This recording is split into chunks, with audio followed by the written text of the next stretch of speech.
7 तारखेनंतर ऋषी भैया बारामतीतून काही पाहुणे आलेत, 12 सभा घ्यायलेत, काही राष्ट्रीय नेते आलेत, आता कळले त्यांचे प्रदेशाध्यक्ष पण येणार आहेत। अरे एका शेतकऱ्याच्या पोराला पाडायला एवढी ताकद लागत असेल, त्याचं कारण आहे पाठीशी आदरणीय पवार साहेबांचा आशीर्वाद। आणि ही निवडणूक सर्वसामान्य जनतेने हातात घेतलेली। ही निवडणूक सुरू झाल्यापासून खरंच मनापासून वाटलं होतं की देशाच्या प्रश्नांची चर्चा होईल। महागाई असेल, बेरोजगारी असेल, शेतकऱ्याचा हमीभाव असेल, पण याच्यावर कुठेही चर्चा न करता रोहित दादा मी मनापासून तुमचा आभार मानतो। मी सुरुवातीपासून सांगत होतो समोर दिलेला उमेदवार हा डमी उमेदवार आहे, तो डमी उमेदवार कसा याची फोड करून तुम्ही सांगितले। पण याच ठिकाणी काही दिवसांपूर्वी विरोधी पक्षाची सुद्धा सभा झाली। रोहित दादांनी आता कांद्याच्या संदर्भातला मुद्दा सांगितला। या सभेत आवर्जून कोणीतरी सांगितलं असेल किंवा आता ज्या सभा सुरू असतील याच्यामध्ये कोणीतरी सांगेल की कांद्याची निर्यात बंदी उठली बर का। माझ्या भावानो परत तुमच्या आणि माझ्या डोळ्यात धूळफेक केलीये।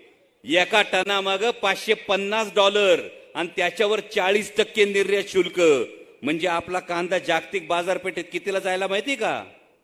त्याचा खर्च होतोय ₹70 जागतिक बाजारपेठेत आपला कांदा, आणि इजिप्तचा कांदा मिळतोय ₹35, श्रीलंकेचा कांदा मिळतोय ₹55, पाकिस्तानचा कांदा मिळतोय ₹60। मी 3 दिवसापूर्वीच सांगितलं होतं भारतीय जनता पक्षाने माझ्या कांदा उत्पादक शेतकऱ्याला हातोहात फसवलंय 2 मुद्द्यांसाठी। वावरात कांदा किती जणांच्या शिल्लक राहिलाय? निर्यात बंदी उठली तेव्हा कांदा वपून झाला होता ना बऱ्याच जणांचा। 10-12 रुपयाने कांदा घातला ना आपण, आणि आता निर्यात बंदी उठली तर शेतकऱ्याला कवा फायदा होणार हा महत्वाचा प्रश्न आहे। आज तुम्ही बातमी वाचली असेल, जो कांदा गेलाय 400 कंटेनर JNPT मध्ये अडकून पडले। 400 कंटेनर,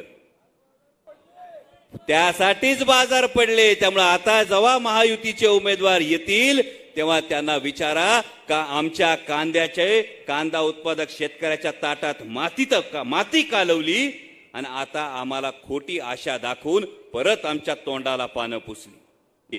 संसदेच्या कागदपत्रांमध्ये लिहिलंय ज्यांना आम्ही निवडून दिलं आम्हाला कांद्याचा प्रश्न पडतो, पण आमच्या कांद्याची निर्यात बंद करण्यासाठी तुम्ही गळ्यात कांद्याच्या माळा घालून संसदेत फिरून आदरणीय पवार साहेबांवर दबाव टाकत होता आणि त्यावेळी प्रश्न विचारत होता रेल्वेमध्ये इंटरनेटची सुविधा कधी सुरू होणार, आणि हे तुमचं दुसरं पान, हे तुमच्या कंपनीचं प्रोफाईल।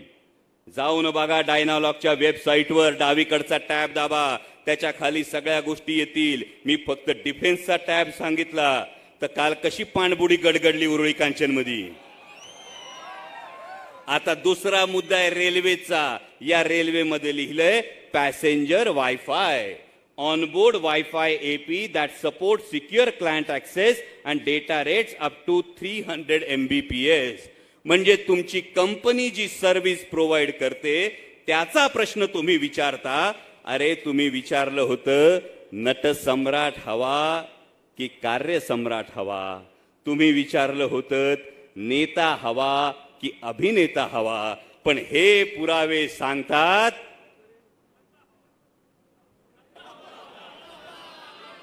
मग सांगा, लोकप्रतिनिधीचा बुरखा घालून जे व्यापारासाठी संसदेत जाऊ इच्छितात अशा लोकांच्या प्रचाराला येणाऱ्या नेत्यांनी माझ्या शिरूर लोकसभा मतदारसंघातल्या मायबाप जनतेला हा जबाब दिला पाहिजे, याचा जाब दिला पाहिजे।